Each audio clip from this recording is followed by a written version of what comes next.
Hello and welcome to Reviews. As always, I'm Plume Noir. We got Butters walking away here.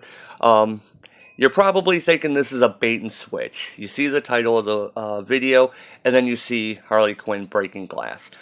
Well, I've been trying to get through this weekend. This book came out the week of my birthday, and last month, and I bought it for myself as a birthday present because I obviously hate myself. I was raised Catholic. What do you expect? And I've been trying for weeks to read this, and I kind of like the art, but God, the story on it's so bad.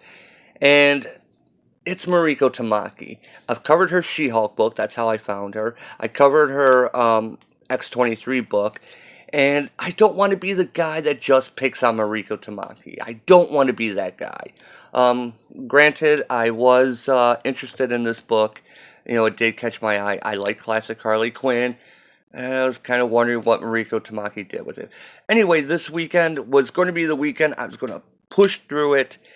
And then I had my sand drives go out. I started getting automated alerts that drives were failing in the raid, and I'm like, okay, well, they're set up, we got spares, and they start failing. So that was what I dealt with this weekend. When you have all your spares in your raid fail, not a good weekend. So instead, I decided I want to get something done. This came out. Superman smashes the Klan. I gotta be really careful because I don't know what YouTube's gonna do if they're going to, oh, hey, it's the Klan. Um, better, stop the video. So I don't know, maybe this will go out. I actually know about this story. As it says, it's based on the radio serial, Clan of the Fiery Cross. I saw a thing on PBS about the history of Superman some time ago. It might have been during one of the anniversaries, and they talked about this story, and it's a really interesting story. As memory serves, there was this guy, his last name's Kennedy, that really stood out in my memory, who investigated the Klan, went undercover, got a bunch of secrets, and went to the police, and they didn't want to do anything about it. This was back in the 40s, I think it was just after World War II, so maybe 46, 47, and he went to the authorities and nobody wanted to do anything. And he saw that they were getting power and, basically they were kind of making a comeback in the early 20th century. So he ended up going to the people who made the Superman radio show, the weekly serial, and basically pitched this story about Superman taking on the Klan and used a bunch of information that he had gathered. And basically, they ended up going within this storyline ran for a few months. Since the war was over, they needed a new villain, and racists are a good villain as any homegrown. And supposedly, they released a bunch of information, took some of the mystique out of the Klan, and ended up kind of making them a laughing stock. And so it's kind of a real life thing, Superman actually smashed the Klan. Not completely, um, because obviously they were still around. Here comes Butters again. And, you know, as evidenced by people like even when I was younger, David Duke being an actual, politician. So, where are we going with all this? Um, that story, that serial that was actually in the story, um, Jean Lane Yang, um, has actually written the story as a God. Now I got JR coming all up. Has actually written a story, based on that serial because it involved, Superman defending some Chinese Americans from the Klan who had just moved to Metropolis. He's doing kind of a modern retelling that's still taking place in the 40s. Okay. Okay. Personally, I think the real life story is more interesting than the radio serial. Um, but we got art by Gurihiru, whom I enjoy. Um, it's gonna be kind of hard. That's the problem with these square shaped things. It's hard to open these one-handed without really just destroying the spine. So I'm going to kind of go through this really quickly because it's kind of dull. I'm going to be honest. I'm just going to get that out of the way. Um, so as we open up, we have this, what's he call himself? Adam Man, trying to break the Metropolis Dam. And Lois Lane and Jimmy Olsen are on the scene. Now, this is really weird because did he call ahead of time? How are Jimmy and Lois already at the dam when he's going to smash it?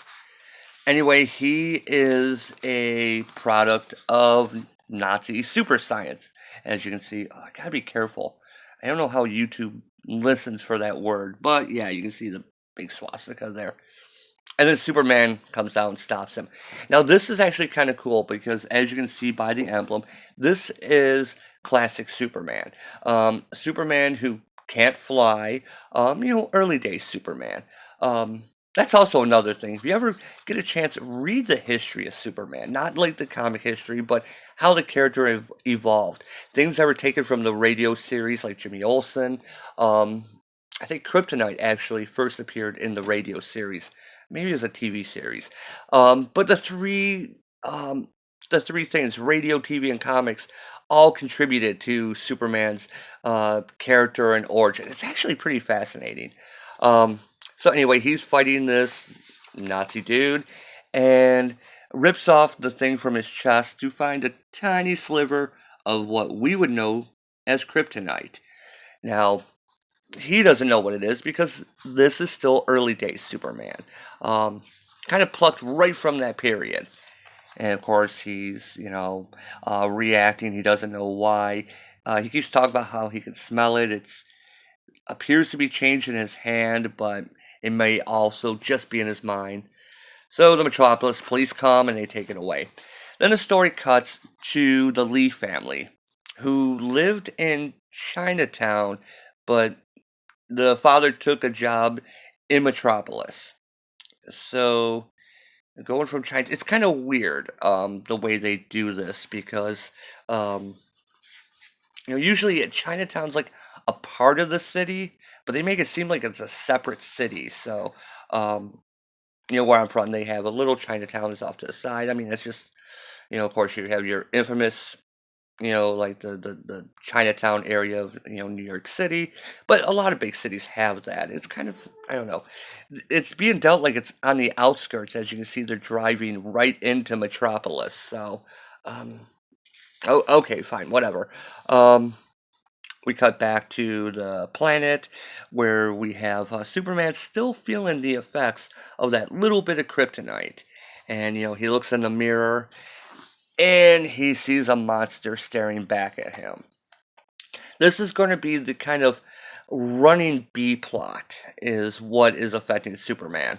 Um, which is actually kind of sad that Superman smashes the Klan. Superman's not really in this book a lot. It's mostly the focus is on the family, mostly the daughter. The mother doesn't speak English very well. The daughter gets really nervous without her jacket, so she doesn't speak English very well. Oops. They do. Superman sniffing himself will never not be funny. Um, they do bits where when the mother talks or when people talk in Chinese, they put it in red to show that it's, there we go, um, that she's not speaking in English. This, as you know, if you watch my video, I have trouble seeing red, so this was a little hard for me to read. It's actually, I don't know, there's something about the screen that makes it a little bit darker, so this is actually easier for me to read a little bit. So there's the focus on basically the kids. The son, he joins the youth group that Jimmy Olsen heads, the baseball team. Turns out he's got a great arm. Um, and you see basically some of the things that people from other cultures, when they come to the country, the things that they would encounter, such as this girl, um, is enamored with her brother, and says, you know, wait, the picture must be your brother. Are you Chinese or Japanese? Chinese. Oh, thank goodness. I guess this is post World War II, so of course, probably still a little bit of Japanese resentment. Oh, thank goodness. I've never met a Chinese before up close like this, I mean. Your brother's spectacular. You think I'd be okay if I go say hello? How do you say hello in Chinese? Nin hao, but we speak English too, obviously. So yeah, he turns out to be pretty popular. But he's so popular, his arm's so good, he ends up taking the place of this starting pitcher from this angry blonde kid. You can see where it's going. And he ends up accidentally beating the blonde kid. And the blonde kid ends up getting thrown off the team. And that's when we find that his uncle is actually the Grand Wizard of basically the Clan of the Burning Cross, which is the KKK. I'm going to go through this as quickly as possible because it goes on and on and on. Which isn't bad. I mean, there's some parts that I think when you get to when the Klan actually shows up and burns a cross on their on their lawn, you find obviously how evil they are. Sorry, it was a little bit distracted because we get the side story I mentioned. Here's Superman dreaming about the aliens and the language they're speaking, which is obviously Kryptonian. But I'm not sure why they're bug aliens. With the antennae and green scaly skin. Now, remember, that's what Superman saw his skin as being this. So yeah, then the Klan actually shows up and makes a warning, the burning cross thing, and yeah, they end up getting stopped, getting scared away. But the daughter, kind of like our point of view protagonist, notices that the character who threw the Molotov cocktail is wearing red boots, just like the blonde kid that her brother kicked, basically took the place of on the team. So she makes the connection. And here we have Superman remembering back when he was a kid, when he was going through pulp magazines with Pete Ross. And then a couple of the local bullies come up, Kyle and Kenny Braverman. Kenny Braverman, isn't that Conduit? Isn't that character that was introduced in the 90s? Anyway, I found this scene a little bit weird because, Superman's saying he's not feeling too well. Then his eyes light up, he starts floating. And he scares the bullies away by flying and shooting his, heat vision. But this is the Superman that can't fly. So it's kind of weird that this is kind of a point where he makes the realization about how different he is. His story parallels the Lees, but he can fly when he can't in the current period. Anyway, I'm going to stop here. The Klan kidnaps her brother, and so the bully kid, I already forgot his name. Is it Reggie? I think. Superman goes to Reggie's house, where he finds the daughter. Why am I already blanking on their names? Rosalind or something is confronting him, and now they have to go save her brother. This is like 80 pages, and this is part one of a 3-part story. Oh, that's going to be hard to go through. I mean, Gurihiru's art is really cool. I kind of like how bright it is. And yeah, here she is where she's going to um, the Daily Planet to try and get help for her brother because the police won't listen to her. That, her brother's been taken. She assumes correctly it's been by the Klan. And yeah, what's her name here? Does it say it here? Roberta, yeah. I want to say Rosalind, but it's Roberta. Where they No one will listen to her except for the Daily Planet. Of course, Clark Kent hears this, so he goes as Superman. Gurihiru's art with Superman, I really like it. They really make him bold and bigger than life. Um, but this book, I'm not sure what this book is doing. It's being stretched into 3 issues, 3 big issues. So it's going to be like a 240-page book, kind of similar to this at the end. Um, and it's nice to have a little bit of history. But if I may opine for a second, I have a feeling that this is Eisner bait, basically, because it's Superman smashes the Klan. It's a retelling of a previous story, but this is done by a Chinese American. And I have a feeling this is going to be nominated for all kinds of awards, so we got to stretch it out a little bit. I'm cynical now. I really am cynical because these days, everybody's a racist. If you don't agree with someone, you're a racist. You're a literal Hitler. So, of course, why not bring the Klan back? I'm not suggesting that. That's a bad idea. That's a really bad idea. But it seems like the comic industry needs a boogeyman. Not just the comic industry, the entertainment industry. We know what's going on everywhere. So why are we bringing the Klan back? Like I said, I find the actual story of how this happened and the real world consequences to actually be more fascinating. It was actually more heroic. It actually took on the Klan and ridiculed them in public and kind of took them down a peg. Not completely eliminated them, but it pretty much stopped them from, gaining power that they were so quickly, you know, post World War One, post World War Two. It just kind of nipped that in, excuse me, nipped that in the bud.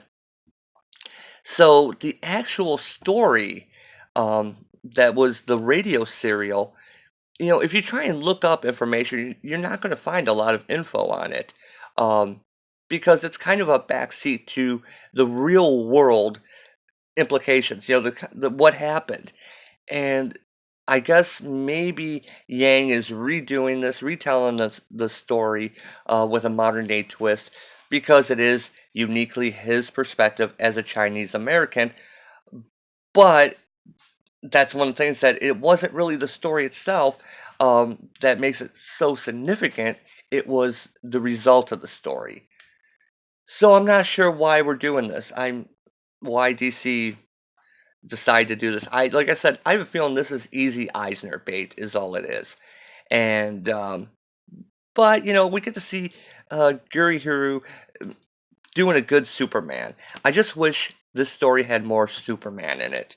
I understand it is really the Lee story, and Superman stepping in, but there's all these side things going on where we see Superman's powers developing, the introduction of kryptonite, kind of a lot going on in this. So, what would I give this? I'd go 2 o'clock as my cats start digging. I'd go 2 o'clock on this. It's not bad. It's a little bit long. It feels very stretched out. And like I said, I wonder why. Why now? Well, I think we know why now. We need the boogeyman. And we need something that everyone can rally behind because no one thinks that the Klan, no one can defend the Klan. I mean, no one in their right mind, unless they are a member of the Klan, will defend them. They're like Nazis, zombies, and robots. And aliens. They're all acceptable bad guys that you don't have to feel bad about killing. So yeah, it's did I say killing? Don't kill people. Don't do that. It's actually based on a rule I had for my son when he was younger, playing video games. The only legitimate bad guys were Nazis, robots, and aliens. I didn't let him play any war games that would attack people who looked like other people going down the street until he got a little bit older. So yeah, don't kill people. Don't kill people. And don't throw milkshakes at them either, because that will lead to other things.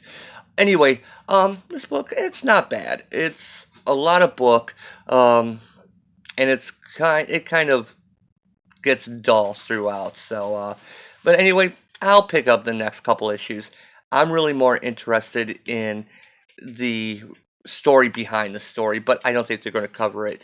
We do get a little bit of um, navel gazing here, where he talks about his life growing up as a Chinese American. So, we get a little bit of hint of that and what prompted him to do this. But it kind of makes me wonder, you know, did he pitch the story, or did DC come to him and ask him to write the story, as we've been seeing with the rest of the industry? So, anyway, it's already early. My voice is already cutting out. So, I'm going to cut this down here, which I've already gone 20 minutes.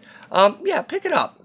It's enjoyable. It's a great look at early Superman, which is always fun. So, but most importantly, look into the story behind this. There was a book on this I never did check out. I forget. I think it's actually called Superman versus the Klan. So, look into that. It's a great, fascinating story on how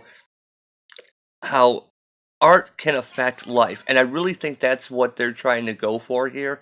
Because I really think most of the industry now, most of the virtue signalers, think that they're changing the world, like what happened with the original story, but they're not. Um, if you want to see what they're aiming for, go read about the original story. It's fascinating. It's really fascinating. So, anyways, as always, thanks for watching, and I'll see you next time.